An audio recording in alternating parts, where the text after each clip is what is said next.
নমস্কার।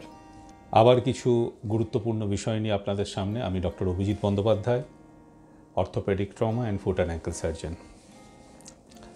আজকের যে বিষয়টা নিয়ে আমরা এসছি বা আলোচনা করতে চাইছি সেটা অস্টিওপোরোসিস। এখন অস্টিওপোরোসিস বিষয়টা যদি এর ব্যাপ্তি আমরা খুঁজি তাহলে এটা মূলত শরীরের মধ্যে বোন মিনারেল কমে গেলে এবং যে যে কারণে এগুলো কমে যায় সেই সামগ্রিক বিষয় নিয়েই আমরা আজকে আলোচনা করব। অস্টিওপোরোসিস কিভাবে আমাদের কাছে আসে, তার সিমটমস কি, আমরা কিভাবে তার থেকে পরিত্রাণ পাবো, কি কি খাবার খাবো, কি কি খাবার খাবো না, এগুলো কিন্তু অস্টিওপোরোসিস যখন আমরা আলোচনা করব তার মধ্যে আসবে। মূলত লোকজন পেন নিয়ে আসে, ব্যাক পেন।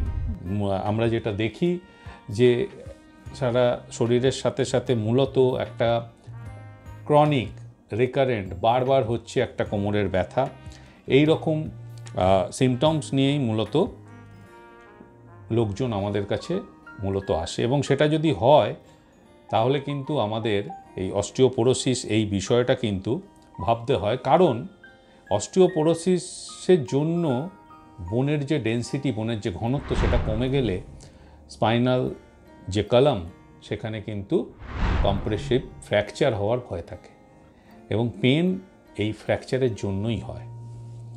তো ন্যাচারালি আমাদের পরের প্রশ্নটা হবে, এটা কি সিরিয়াস? ডেফিনেটলি এটা সিরিয়াস, এবং এটা এতটাই সিরিয়াস যে আপনি যদি সঠিক সময়ে এই রোগের প্রপারলি ট্রিটমেন্ট না করেন তাহলে কিন্তু প্যারালিসিস হয়ে যাওয়ার মতো ঘটনাও ঘটতে পারে। সেক্ষেত্রে পরের বিষয়টা আসবে যে আমরা কি করে এই অস্টিওপোরোসিসের হাত থেকে মুক্তি পাব। না, ডেফিনেটলি ওয়েট বিয়ারিং এক্সারসাইজ এবং হাঁটা চলা, মাসেল স্ট্রেংথেনিং এক্সারসাইজ, এইগুলোর ওপর আমাদের জোর দিতে হবে। তার পাশাপাশি আমাদের খাদ্যাভ্যাস পরিবর্তন করতে হবে, জাঙ্ক ফুড আমাদের একদমই বন্ধ করতে হবে। পাশাপাশি ভিটামিনস, মিনারেলস, ভিটামিন ডি এবং ক্যালসিয়াম রিচ খাবার আমাদের খেতে হবে।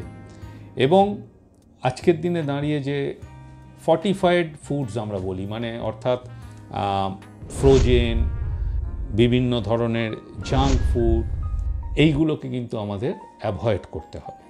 এই যে সামগ্রিকভাবে বোন পেন, এটার ট্রিটমেন্ট ডেফিনেটলি আছে, এবং এটা যদি হয় তাহলে আপনাকে প্রপারলি ইনভেস্টিগেশন করে আপনার অস্টিওপোরোটিক বোনের পরিমাণটা কতটা সেইটা কিন্তু আপনাকে মেজারমেন্টে আনতে হবে। এবং পাশাপাশি এই ধরনের ক্ষেত্রে আজকাল বিভিন্ন ধরনের ক্যালসিয়াম, ভিটামিনস, মিনারেলস এগুলো আছে, তার সঙ্গে বিসফসফোনেট বলে একটা মলিকুল আছে যেটা কিন্তু এই অস্টিওপোরোসিস পেশেন্টদের ক্ষেত্রে আমরা ফার্স্ট ড্রাগ অফ চয়েস বলে মনে করি। পাশাপাশি ভিটামিন ডি, মিনারেলস এগুলো হেল্প করে। এবং এখানে একটা বিষয় আসে যে আমরা যে কী কী খাবার হচ্ছে আমরা অ্যাভয়েড করব।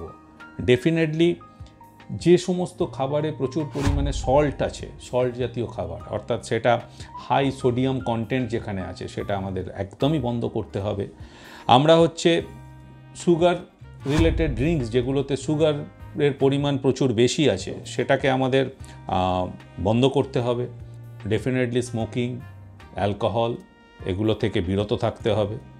ক্যাফিন অস্টিওপোরোটিক ফ্র্যাকচারের একটা অন্যতম কারণ, সেটাকে হচ্ছে আমরা অ্যাভয়েড করব। এবং কিছু কিছু অক্সালেট, ফাইটেট জাতীয় খাবার অর্থাৎ বিনস, এই ধরনের খাবারগুলোকেও আমরা কিন্তু অ্যাভয়েড করব। ফলে যদি নাটসেলে আমি এটাই বলতে চাই, যদি কেউ ব্যাক পেন নিয়ে আসে এবং সেটা বারবার হচ্ছে তাহলে কিন্তু তার থরো ইনভেস্টিগেশন দরকার, এবং তার বোন মিনারেল ডেন্সিটি কতটা আছে এটা কিন্তু প্রপার ওয়েতে দেখতে হবে। এবং সেই মতো হচ্ছে তার খাদ্যাভ্যাস থেকে শুরু করে তার বডি মাসেল বিল্ডের যে বেসিক ওয়ার্কআউট আছে সেগুলো থেকে শুরু করে সামগ্রিকভাবে প্রিভেন্ট যাতে হয়, যাতে হচ্ছে ফার্দার কোনো রকম মানে চোট আঘাতজনিত সমস্যার জন্য হোক বা অটোমেটিক্যালি হচ্ছে কম্প্রেশন ফ্র্যাকচারের জন্য কোনো রকম সমস্যা যাতে না হয় সেগুলোকে প্রিভেন্ট করতে হবে এবং সর্বোপরি ডাক্তারের সঙ্গে কনসাল্ট করতে হবে। ধন্যবাদ।